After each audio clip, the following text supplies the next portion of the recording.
Hello and welcome to An Old Man Watches, and today we're going to talk about Austin Powers from 1997, and we start in London in the swinging 60s, and the lusty velvet suit wearing super spy Austin Powers is hot on the trail of his nemesis, Dr. Evil. Powers thwarts Dr. Evil's latest scheme, an assassination in a nightclub, but the villain himself escapes into space where he cryogenically freezes himself. Anticipating the day that his enemy will return, Powers also enters cryogenic stasis. And 30 years later, in 1997, the British Ministry of Defence learns that Dr. Evil has indeed returned. They promptly unfreeze Austin Powers, assigning him Agent Vanessa Kensington, the daughter of his 60s sidekick, to help him acclimatise. Of course, Powers is quite literally now a man out of his time, and he finds Vanessa is far less impressed by his risque humour and rampant sexuality than was her mother. Still, the two of them are going to need to learn to work together, and Powers is going to need to adapt to the very different world in which he now lives if they want to stop Dr. Evil's latest doomsday plan. Now, of course, the nefarious Doctor himself has his own culture shocks to deal with as he pursues said plan. So, Austin Powers, or to give it its full title, Austin Powers, International Man of Mystery, is a wildly goofy spy caper parody, drawing heavily on 60s pop culture in general, and the early James Bond films in particular. It also draws a lot of its jokes from the cultural gap between the bohemian sexual revolution of 1967 and the much more constrained, sanitised post-AIDS world of 1997. I first saw this film at the end of a Dusk Till Dawn cinema session where it was the last of 4 back-to-back films, and it probably started at about 4 o'clock in the morning.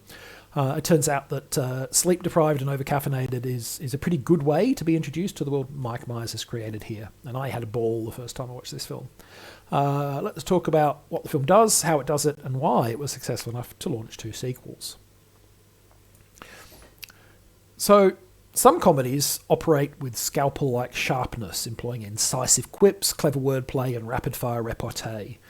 Screwball comedies like His Girl Friday, for instance. This is not one of those films. Instead, Austin Powers' International Man of Mystery takes what I like to call the jackhammer approach to humour.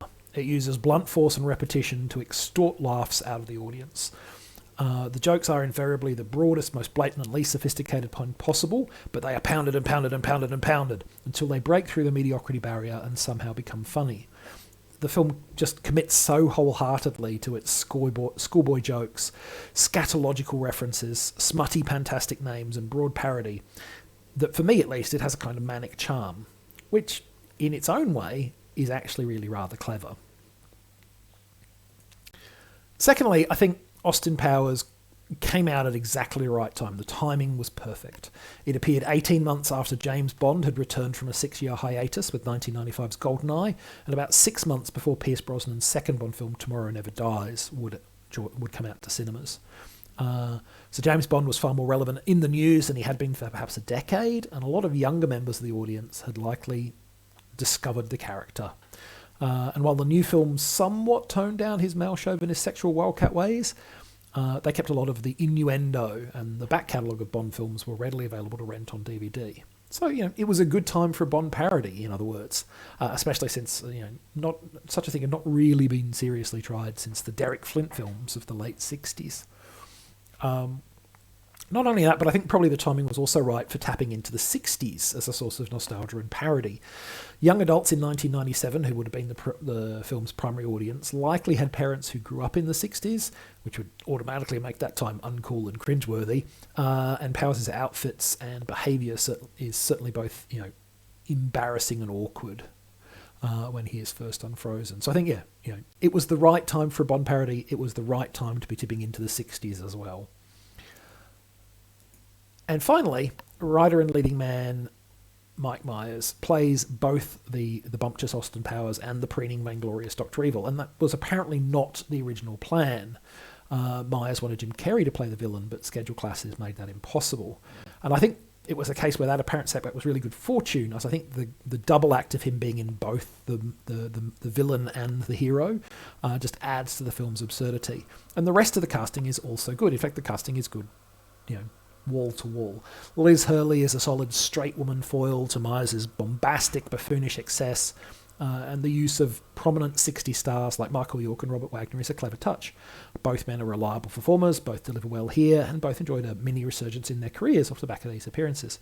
Of the two, Wagner has the bigger role, playing Dr. Evil's number 2, and he's great as the erudite, intelligent 2IC who is actually much smarter and more effective than his overweening boss, but also quite content to stay in the background and just enjoy the fruits of his evil without turning himself into a target for heroes like Austin Powers.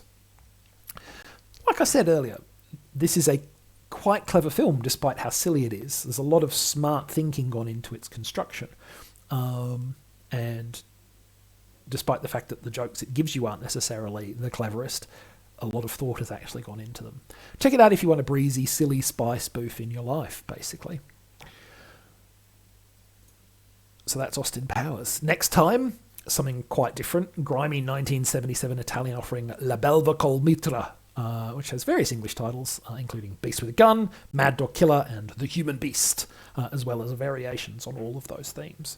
But that's next time. Until then, thanks for watching this video, and I hope you enjoyed it.